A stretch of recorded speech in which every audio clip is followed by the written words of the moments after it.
बिस्मिल्लाहिर्रहमानिर्रहीम। अस्सलाम वालेकुम नाज़रीन, मेरा नाम अरसलान हैदर है। मुझे आप मेरे फेसबुक और यूट्यूब चैनल के ऊपर इस वक्त देख रहे हैं। नाज़रीन, बहुत शुक्रिया, आप चैनल को सब्सक्राइब कर रहे हैं और इसी तरह सपोर्ट जारी रखिए। और अगर आप हमारे चैनल के ऊपर नए हैं तो आप भी इसको सब्सक्राइब कर लें। नाज़रीन, आज मैं जो इस टॉपिक के ऊपर बात करने जा रहा हूँ,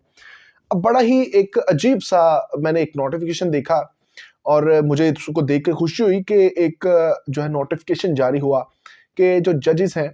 या कोई भी अदालत है पाकिस्तान की, उसके खिलाफ कोई भी बंदा बात नहीं कर सकता, उसके खिलाफ कोई भी बंदा सोशल मीडिया के ऊपर प्रोपेगेंडा नहीं कर सकता। और स्पेशली तौर के ऊपर जो जस्टिस काजी फाइज ईसा साहब के बारे में जो एक सोशल मीडिया के ऊपर एक प्रोपेगेंडा हो रहा है, तो उसको जो है वो रोकने के लिए यह कानून बनाया गया, एक नोटिफिकेशन जारी किया गया जिसके अंदर जेआईटी बनाई गई। और उस जेआईटी का जेआईटी जो है वो उन लोगों के खिलाफ कार्रवाई करेगी जो है वो पाकिस्तानी जजेस के या फिर अदालतों के खिलाफ जो है वो हरासा जो है वो उनको जो है वो उनके खिलाफ प्रोपेगेंडा कर रहे हैं। तो इसके अंदर जो है वो एक बहुत ही अनहोनी हुई कि अब शायद ये कानून जो है वो मरियम नवाज के खिलाफ बनाया गया है। क्या अगर इस कानून को अगर फॉल किया जाता है तो फिर हम मरियम नवाज साहिबा जो है वो आराम से फंस जाएगी। ये मैं क्यों कह रहा हूँ, ये आप आगे चल के देखिएगा। लेकिन उससे पहले इस कानून के बारे में आपको मैं बता दूं कि किसी भी सोशल मीडिया के ऊपर कहीं पे भी जो पब्लिकली जो है वो कोई भी बंदा अगर सुप्रीम कोर्ट, हाई कोर्ट या किसी भी हाई कोर्ट या फिर किसी भी छोटी से छोटी अदालत के ऊपर भी कोई बंदा बात करेगा, उसके फैसले को मानने से इनकार करेगा, जजेस के ऊपर बात करेगा, तो उस के खिलाफ जो है वो कार्रवाई होगी। और अगर इस कानून को देखा जाए तो मैं समझता हूँ कि ये खुशाइन बात है, क्योंकि पाकिस्तानी जो एक जजेस हैं, जो इंसाफ का निज़ाम है, उसके जो है वो बड़े ही जो है वो ओहदेदार, बड़े जो जिम्मेदार हैं, वो हमेशा इस चीज को जो है वो आड़े आते हैं कि वो कहते हैं कि जी, जो मामलात पाकिस्तान के अंदर इंसाफ के पूरे नहीं होते, उसकी बेसिकली रीजन ये है कि हमारे जजेस के खिलाफ या हमारे खिलाफ या पूरे इस निज़ाम के खिलाफ जो है वो बहुत ज्यादा जो है वो तनकीद की जाती है। तो यही वजह है कि हमारा नंबर जो है वो इंसाफ फराहम करने के अंदर वो पूरी दुनिया में जो है वो तकरीबन 130वें नंबर पे है, यानी हम इतना पीछे चल रहे हैं इंसाफ देने के मामले में। तो जो ये कहते हैं कि अगर हमें फ्री हैंड दिया जाए तो हम ज्यादा इंसाफ कर सकते हैं, तो मैं समझता हूँ उनके लिए बहुत अहम चीज है, बहुत इंपॉर्टेंट है ये नोटिफिकेशन कि शायद के अभी कानून के तकाजे जो है वो पूरे हो जाए। चले आगे चलते हैं और अब आपको मैं बताता हूँ कि ये कानून तो बन गया, क्या ऐसा कानून नहीं है पाकिस्तान के अंदर कि जहां पर जो है वो आम इंसान के खिलाफ अगर कोई बात होती है तो उसको भी उठा लिया जाए? क्योंकि जर्नैलों के अगर खिलाफ आप बात करेंगे तो आपको शाम से पहले उठा लिया जाएगा, आप वकीलों के बारे में बात करेंगे तो भी आपको उठा लिया जाएगा, आप जजेस के बारे में, अदालतों के बारे में बात करेंगे तो आपको दबोच लिया जाएगा, जिसका सबूत ये नोटिफिकेशन है। अच्छा, अब मैं आपको बताता हूँ कि क्या वाकई ही ये जो पाकिस्तान के अंदर एक ह्यूमन राइट्स के नाम पे एक जो वर्ड है इसके ऊपर अमल भी होता है? क्या जिन लोगों को सरेआम दिन दिहाड़े नंगा किया जाता है,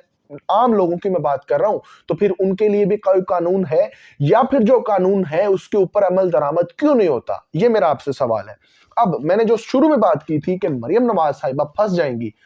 अगर इस कानून के ऊपर अमल होता है तो मरियम नवाज साहिबा बाकायदा तौर पे फंस जाएंगी और सबसे पहले मैं समझता हूं कि विक्टिम भी वो बनेगी। अच्छा, ये मैं क्यों कह रहा हूं? अगर आप ये वीडियो देखें, और ये वीडियो है साहिवाल जलसा की, जो मैंने खुद कवर किया था। आप ये वीडियो देखें, इसके अंदर मरियम नवाज साहिबा जजेस को, सिटिंग जजेस को किस तरह से तनकीद का निशाना बना रही है। ये जज उठाए उन्होंने अदलिया में से और इन्होंने कहा जो जो कॉम्प्रोमाइज जज था, जो करप्ट जज था, चाहे वो खोसा हो या वो साकिब निसार हो, बाबा जहमत हो या वो इजाजुल एहसन हो या वो मुजाहिर अली नकवी हो, अजमत सईद हो, वो इजाजुल एहसन याद है ना, चीफ जस्टिस बनने के ख्वाब देख रहा है, वो पैनामा बेंच में बैठा था,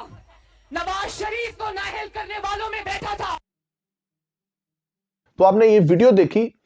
इसके अंदर मरियम नवाज साहिबा, अगर इस पूरी वीडियो को मैं आपके आगे चलवाता तो इतना टाइम नहीं है और कॉपीराइट्स के बड़े इशू हैं, तो अगर ये पूरी वीडियो आप देख लें तो उसके अंदर मरियम नवाज साहिबा जो है वो चीफ जस्टिस साकिब निसार, उस वक्त के चीफ जस्टिस साकिब निसार और सॉरी उस वक्त के चीफ जस्टिस अता बंदियाल, फिर वो साबिका चीफ जस्टिस साकिब निसार, और आने वाले चीफ जस्टिस जो उस वक्त चीफ जस्टिस हो सकते थे, जस्टिस एजाजुल एहसन साहब, फिर जस्टिस मज़ाहर अली नकवी साहब, जस्टिस मुनीब, और सिर्फ एक जस्टिस का उन्होंने नाम नहीं लिया, वो थे काजी फाइज ईसा साहब। उस वक्त जो साहिवाल के अंदर जलसा हुआ, उन्होंने बकायदा तौर पे कहा कि ये लाडले को हर चीज फराहम कर रहे हैं, ये लाडले को पकड़ नहीं रहे, लाडला आता है बेल हो जाती है, एक दिन के अंदर 19 बेलें होती हैं, तो ये सिर्फ और सिर्फ लाडला है, जिसकी वजह से जो है वो ये जजेस जो है वो एक साइडेड चल रहे हैं। ये बकायदा तौर पे जो है वो मिले हुए हैं और उनके ऊपर करप्शन के इल्जामात, सास के हवाले से बात की, उन्होंने कहा कि सास रात को फोन करती है और सुबह जज साहब जो है वो फैसला दे देते हैं। तो इस किस्म के घटिया इल्जाम जो है वो मरियम नवाज साहबा ने लगाए थे इन जजेस के खिलाफ। तो अगर वो कानून के ऊपर अमल दरामद करें तो फिर मरियम नवाज साहबा के खिलाफ कोई कार्रवाई करने की जरूरत रखता है? कोई मरियम नवाज साहबा का नाम लेगा? और मौजूदा अभी इस वक्त जो है वो अभी भी जो उनके हिसाब के जजेस नहीं है, वो उनके खिलाफ अभी भी वो यही जुबान रखती हैं, वो अभी भी यही तासरात रखती हैं। चले, ये तो एक हद तक हो गया कि जी इनके खिलाफ जो इनके हक में फैसले नहीं आ रहे थे, तो इसलिए मरियम नवाज साहबा जो अभी उसके ऊपर बात कर रही थी, इस तरह से वो तनकीद कर रही थी। अब देखें, अब एक पुरानी वीडियो में आपके सामने चलवाता हूं और उसके अंदर मरियम नवाज साहिबा बकायदा तौर पे ये एक्सेप्ट कर रही हैं, ये बिल्कुल कबूल कर रही हैं, ये मान रही हैं कि वाकई ही उनके पास सिटिंग जजेस की बेहुदा, फहश और खुफिया वीडियोस हैं, और वो कहती हैं कि मैं टाइम आने के ऊपर चलवा भी दूंगा। तो ये वीडियो आप देखिए, फिर मैं आपको बताता हूँ। आपके पास कुछ थोड़ा सा डिटेल ना बताएं, तो थोड़ा सा बताएंगे क्या बताऊं? कि कौन से लोग हो सकते हैं, एरियाज बता दें। मैं सिटिंग जजेस की रिकॉर्डिंग और तो लेकिन और और ये जज साहब जो है ना, अरशद मलिक साहब, उन्होंने खुद दिया। तो वो रिकॉर्डिंग्स कब तक पब्लिक में आएंगी ताकि लोगों को पूरा सच पता लगे कि हुआ क्या है? मेरी दुआ है कि उनको देखना। लेकिन उन लोगों को पता है जिन लोगों के बारे में रिकॉर्डिंग्स है कि आपके पास रिकॉर्डिंग है? जिन्होंने गुनाह किए होते हैं उनको पता। तो लोग आपसे रब्ता करते हैं कि आप उन्हें माफ कर दें, या इस तरह के कोई रास्ते होते हैं? जज अरशद मलिक साहब ने ऐसे ही किया। मैडम ऐसा तो नहीं होगा कि जिन लोगों के पास आपने रिकॉर्डिंग खुलवाई है, रिकॉर्डिंग कॉपी होने से पहले वो गिरफ्तार हो गए, सिर्फ हाथों में। तो आपने वीडियो देखी किस तरह से मरियम नवाज साहिबा सिटिंग जजेस के बारे में कह रही हैं कि जो मौजूदा सिटिंग जजेस हैं उनकी वीडियोस उनके पास मौजूद हैं। जब साहबी ने सवाल किया कि आप डिटेल में बताएं, तो उन्होंने कहा कि इसमें डिटेल में क्या बताऊं मैं, मेरे पास तमाम सिटिंग जजेस की वीडियोस मौजूद हैं, फाहिश वीडियोस, खुफिया वीडियोस मौजूद हैं कि जिनके बारे में वो बात कर रही हैं, और वो जिनके बारे में बात कर रही हैं वो कोई रिटायर्ड जजेस नहीं है, वो कोई जो है वो पुराने जजेस नहीं है, या कुछ छोटा मोटा जज नहीं है, वो जस्टिस साहिबान के बारे में बात कर रही हैं, वो सुप्रीम कोर्ट के जजेस, वो हाई कोर्ट के जजेस के बारे में बात कर रही हैं, और वो कह रही हैं कि मेरे पास इनकी वीडियोस मौजूद हैं, और ये वीडियोस बाकायदा तौर पे उनको जो साबिका जस्टिस साहब हैं, वो अरशद मलिक साहब हैं, उन्होंने फराहम की है। वो उनके ऊपर भी इल्जाम लगा रही हैं, और वो कह रहे हैं वो जस्टिस जो वो अरशद इकबाल साहब है, उन्होंने उनको वीडियोस दी हैं, और उनके पास वो तमाम तर वीडियोस मौजूद हैं। और वो मरियम नवाज साहबा का ये वतीरा भी है कि जब उनसे मामलात, जो उनके हालात हैं उनके कंट्रोल से बाहर होती हैं, फिर वो एक वीडियो जारी कर देती हैं, और वो अभी भी क्लेम करते हैं कि उनके पास अभी भी वो तमाम तर वीडियोस मौजूद हैं, और वो लंदन के अंदर मौजूद हैं ताकि वहां पर वो सेफ रहे। तो मैं समझता हूं कि अगर ये कानून के ऊपर अमल दरामद का जो है वो कोई अमल दरामद होता है,